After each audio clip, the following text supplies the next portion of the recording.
While almost everyone suffers from some form of public speaking anxiety, it's important to recognize that not all forms of anxiety are the same.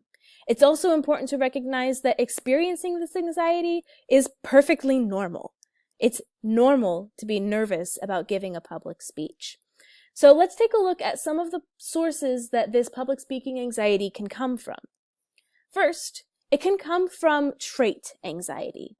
And trait anxiety measures how people feel across different situations and time periods.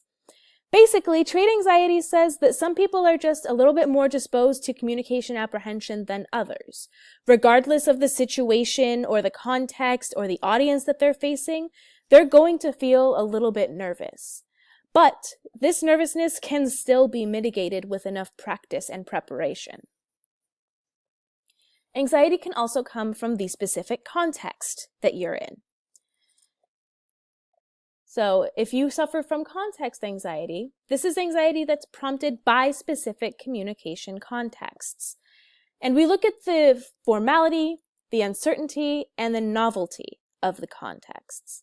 So basically, if you are in a really formal speaking situation, you're going to feel a little bit more nervous than you normally would, because as the formality increases, so do the stakes, and therefore so does your apprehension.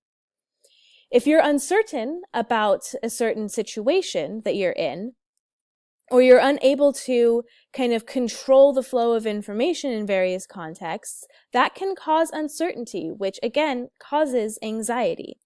If you don't know what to expect, you might be a little bit more nervous. So context anxiety hopefully will tend to go down a little bit as the semester progresses, because public speaking isn't such an uncertainty anymore. And this anxiety can also come from the novelty of the situation that you're in.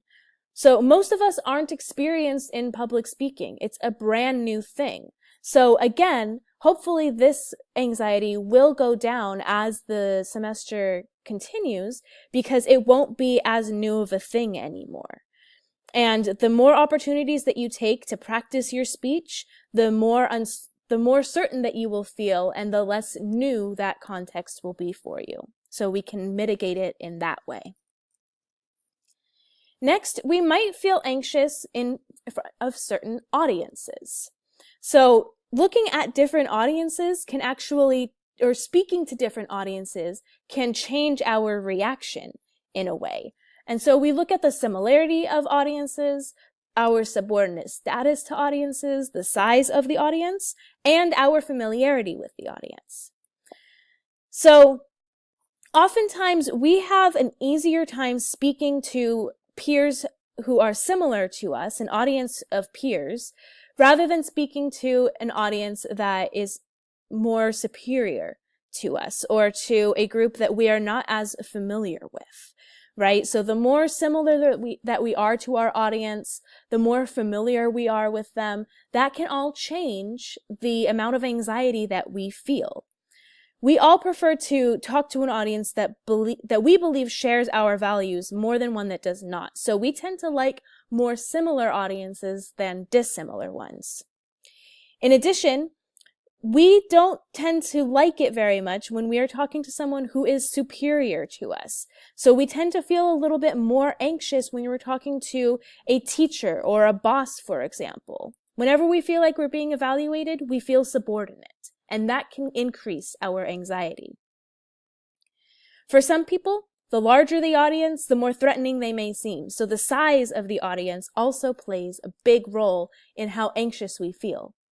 And finally, the familiarity of the audience plays a role.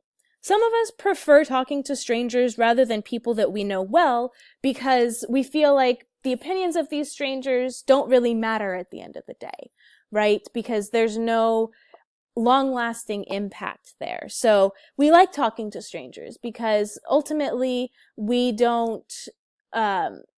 opinions don't really carry with us at the end of the day. Others feel even more nervous speaking in front of strangers than they do speaking to an audience of people that they know, because the people that they know might judge them less harshly, for example. So the if we really care about what strangers think of us, speaking to strangers might make us more nervous. So this anxiety is going to change from person to person. No two people feel this speech anxiety in the same way. And finally, we might suffer from overall situational anxiety. So this is the unique combination of influences that come from the audience, the time, and the context. So we're looking at things like the physical, temporal, social, psychological, and cultural dimensions of the public speaking setting. And each situation is created by the audience that is there, the time that the speech is given, the context that the speech is given in. And all of these things put together can cause situational anxiety. So as you can see, our speaking anxiety can come from multiple different areas, and no one of us experiences speaking anxiety in exactly the same way. But hopefully, going through these has helped you to kind of pinpoint what it is that makes you the most nervous about public speaking.